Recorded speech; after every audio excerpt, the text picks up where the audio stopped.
Welcome back to Old School Sports and the final episode of our OOTP 24 mini-series playing the New York Yankees.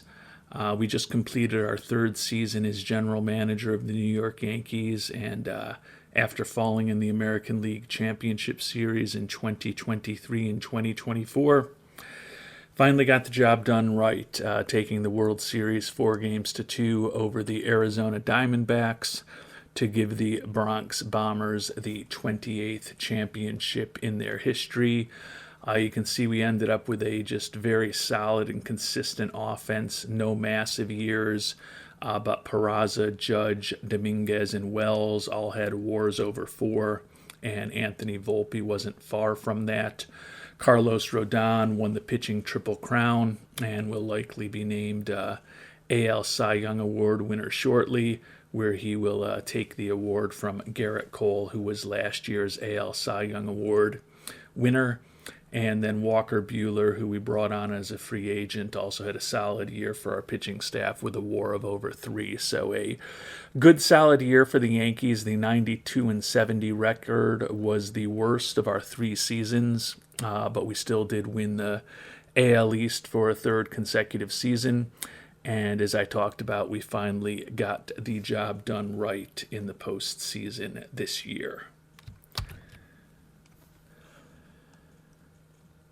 But as I mentioned, we are going to be moving on to another series. We will do one additional mini-series before we begin our long-term playthrough, so that will be started shortly. But we'll take a look back at the top performers for this Yankees team before we move on, and we're also going to sim through to find out what award winners we do have this year. Certainly think that we'll get a Cy Young Award for Rodon. Think that Jason Dominguez is certainly a big-time competitor for AL Rookie of the Year, so we'll see what happens on those fronts. Interestingly, though, that our evaluation from Hal Steinbrenner, given that we just delivered the Yankees their first World Series championship in 16 seasons, was honestly not as effusive as I felt it should have been. He's obviously happy that we won the World Series, but he's not pleased with attendance. He's not pleased with profitability. He's not pleased that there's not a lot of homegrown talent on the roster. And what he actually did was cut our budget again to $304 million. So obviously, most teams in baseball would love to have a $304 million payroll. But quite honestly, after we got a bump in our first year, as I mentioned, we've won 3 consecutive AL East titles, 3 consecutive trips to the ALCS, capped off by a World Series championship, and yet our budget is going to be $26 million less than it was a couple seasons ago. So Steinbrenner definitely running a different type of organization than his father did.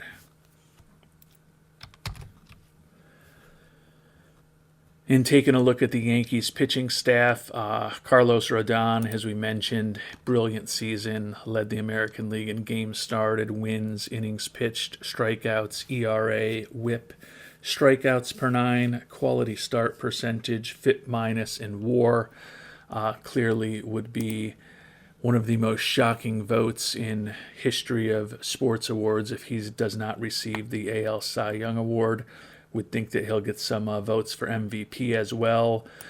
Cole followed up his close to pitcher Triple Crown season last year with a nice year, 15-10, 3.43 ERA, still over 200 strikeouts. Buehler came in, and although the record was only 11-11, did a solid job as our third starter. Luis Severino, 12-8, although his ERA was close to 5. And then Dre Jameson as our fifth starter was 9-6 with a 2.92 ERA. Michael King, who we've signed to an extension, had a really nice year, led the AL in saves, 94 strikeouts in 69 innings pitched. Yuendrys Gomez ended up starting some games for us, the brilliant young reliever, 6-7 with a couple of saves, 3.30 ERA, but a 169 batting average against and 129 strikeouts in 79 innings.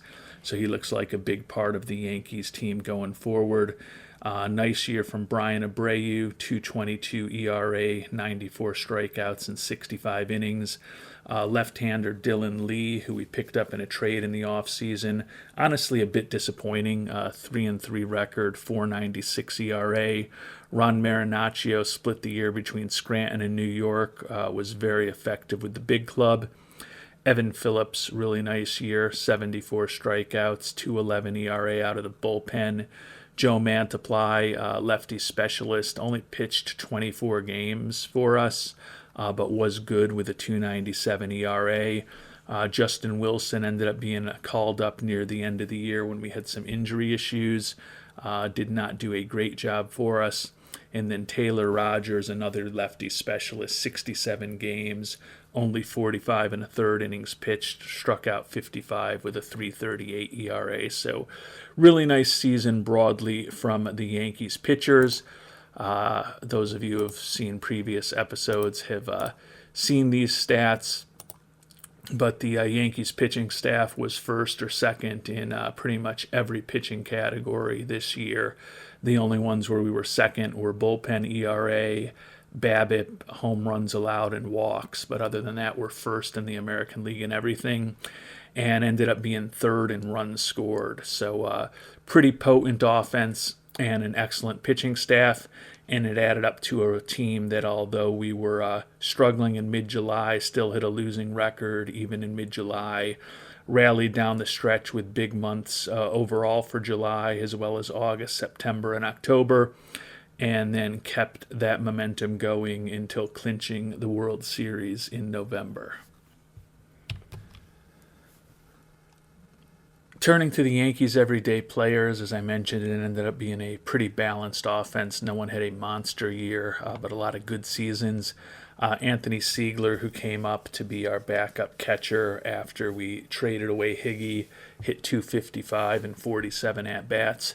Jose Trevino, his offense was down from previous seasons, 244 average, just 77 home runs, but still an excellent defensive catcher who helped contribute to the great year by our pitching staff and put up a 2.2 WAR for us. Andres Chaparro, the first baseman that was called up late in the year, didn't offer too much for us. Anthony Rizzo, who we declined an option a year ago and then re-signed in free agency after a few months on the market for a lot less than he would have been making, kind of delivered what we expected, 216 average, 20 home runs, and he ended up being supplanted in the starting lineup close to the trade deadline by Christian Walker, who hit 256 with 5 homers for us in 90 at-bats. Walker did spend some time on the IL shortly after he joined us, or he would have played a lot more often. Had big series for us in the ALDS and the ALCS before a bit of a down World Series for him, at least in terms of his personal performance. Oswaldo Cabrera, super utility guy for us, but only played 18 games at the major league level this year due to injuries, was back for the playoffs. Edinson Paulino, Rule 5 acquisition, young player who hit 246 and 167 at-bats, could be an important part of the Yankees' future going forward. Anthony Volpe, 22 homers, 64 ribbies, 252 average. Stole 39 bases for us, but did not lead the team because Oswald Peraza, who had the highest WAR on the team, 255 average, just 18 homers, so a bit of a down year from last year, but still excellent defensive play at shortstop for us, and also stole 43 bases. Nick Maton, third baseman, did not do much, $1.99 average, 6 homers. That's a position we'll certainly be looking to upgrade in the off season.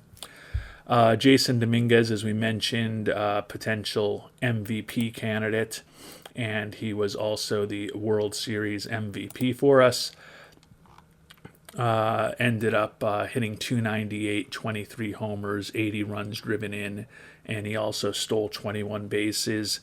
James Outman, backup outfielder, hit 230 in 200 at bats with 7 homers, but pretty versatile, can play pretty competent defense at any position in the outfield. So a perfect fifth outfielder. Austin Wells, coming off of a Rookie of the Year season. His batting average dropped from 305 to 273, but 39 homers and 101 runs driven in. So a really nice year for him. Put up a 4.4 WAR. Center fielder Cody Bellinger, 239, 19 home runs, 19 steals. And last but not least, Aaron Judge, 256 average, 41 homers, 104 ribbies. Down year by the excellent standards that he has put up the first 2 years of this playthrough, but still a pretty productive offensive season for the captain. And one last player to touch upon, Giancarlo Stanton, did not play a game for us this year, and he only played 34 games for us in 2024. So the last 2 years have been a complete loss for Stanton. He fractured his knee in spring training, was expected back in September, and then he had some complications which delayed his return, and we never got him back. He's now wrecked physically. Certainly would be someone with that big contract, although the contract is going to be a little less these next couple years, that the Yankees would love to move on from. But at this point, he is not willing to waive his no-trade clause. But a big part of the success that the Yankees had was us moving pretty aggressively when we started this playthrough to get rid of some contracts, although we still have Stanton on the books. You can see that we got rid of DJ LeMahieu, got his contract off the books. We also traded away Aaron Hicks relatively early in the playthrough also. And then he subsequently was released. I believe we traded him to Detroit. He was subsequently released, and even though we had been retaining a portion of his contract, it just came off the books. That was kind of a little quirk that I don't think I mentioned before, and I don't know if it was actually working properly. It didn't. It looks like he's retired now, but this was actually before he even retired. Yeah, we traded him to Detroit before he ever played a game for us in this playthrough back in 2023. And if you look at the history, they released him in at the end of that season in 2023. So he had several years on the contract left, but he just kind of disappeared from our books after the Tigers released him. And then obviously he subsequently retired, which would have cleared the contract also. But he was a free agent at one point, and nobody except the Wisconsin Timber Rattlers wanted to sign him in 2024. But I think that getting rid of Hicks and LeMahieu and kind of opening some spots for the younger players in the outfield, Wells and Dominguez, and then in the infield, the likes of Volpe, Cabrera, and Peraza was key in terms of the success that the Yankees did have on the field over the last 3 years. And we've simmed ahead to award season now. Jose Trevino, Gold Glove at catcher, frequent thing for him. He obviously won it in 2022 with the real Yankees, and he's now won 3 more in a row since then with our hypothetical Yankees.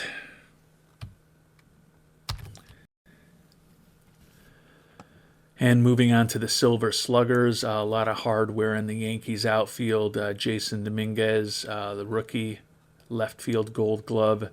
Aaron Judge with his birthright Gold Glove in right field. And Austin Wells, the Silver Slugger. I keep saying Gold Glove. Silver Sluggers for Dominguez, Judge, and Austin Wells here in 2025. Tomorrow we will find out if Dominguez is able to add to his Silver Slugger with a Rookie of the Year award. And he does. A unanimous winner for Dominguez, 298 average, 23 homers, 80 ribbies, World Series most valuable player. Enrique Bradfield Jr. of the Royals finished second in the voting after hitting 275 with 7 home runs. So not a shock given the season that Dominguez put up, where he also finished second in the AL in the batting race, that he is named Rookie of the Year in addition to winning that Silver Slugger award. And another day, another award for the Yankees. Aaron Boone, the 2025 Manager of the Year in the American League, after, as I mentioned, leading the Yankees to a third consecutive AL East title in this playthrough, a fourth consecutive AL East title overall, and, of course, winning that World Championship, although that did not factor into the voting. And in the least surprising news of awards season, Carlos Rodon, after winning the pitching Triple Crown, wins the AL Cy Young Award. Defending AL Cy Young Award winner Garrett Cole, his teammate, finished second. Dre Jameson, our fifth starter, actually got some votes as well. And now we'll find out tomorrow whether we could have the rare circumstance where a pitcher wins an MVP award. Don't know that it's incredibly likely. Mike Trout did put up a 7.6 WAR for the Angels. Adley Rutschman, who won the MVP award last year, certainly a very valuable catcher, but a pitching Triple Crown and a 7.6 WAR is a big-time season for a pitcher, so we will find out. And it ended up being a blowout in favor of Mike Trout. 28 first-place votes. Had a really nice year. 96 walks, which led the league. 387 on-base percentage led the league. Helped contribute to that 7.6 WAR. 268 average, 47 homers, 110 ribbies, and led the league with 209 strikeouts. A little surprised that it was that dominant of a MVP voting race, but it is what it is. Rodon actually did get one first place vote, and that's not from me because I don't vote on these things. And Yordan Alvarez with the other first place vote. You can see Austin Wells, Aaron Judge, Carlos Rodon, and Jason Dominguez also received MVP votes among the Yankees. But Trout is your 2025 American League MVP. On the National League side, Luis Garcia of the Atlanta Braves, 326 average, 29 homers, and 120 ribbies for the second baseman. And no surprise that Landon Sims, who also hit a pitching Triple Crown. There were two pitching Triple Crowns this year. The brilliant 24-year-old that we faced against in the World Series was a unanimous Cy Young Award winner over in the National League following his outstanding season as well. And those of you who have watched my videos before know that I am a big fan of building an excellent coaching staff, and just wanted to show one example of how important coaching can be.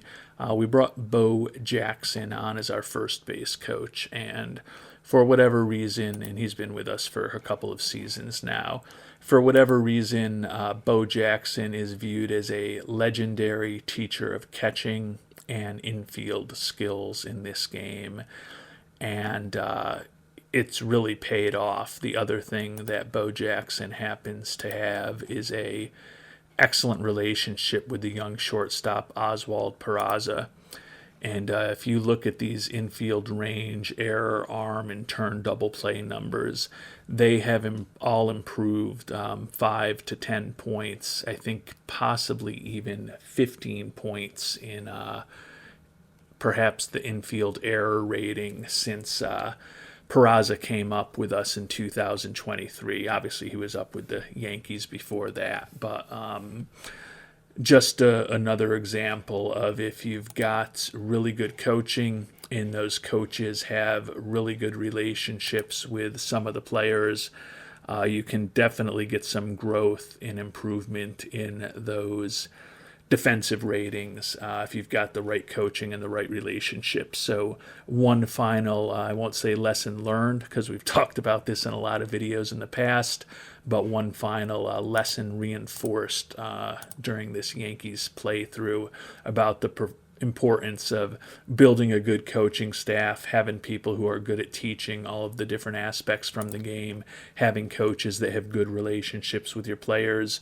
You do those things in the majors and it can pay off. And if you have those types of staffs in the minors also, it will definitely help supercharge the player development across your system. And with that, our Out of the Park Baseball 24 mini series playing the New York Yankees is a wrap.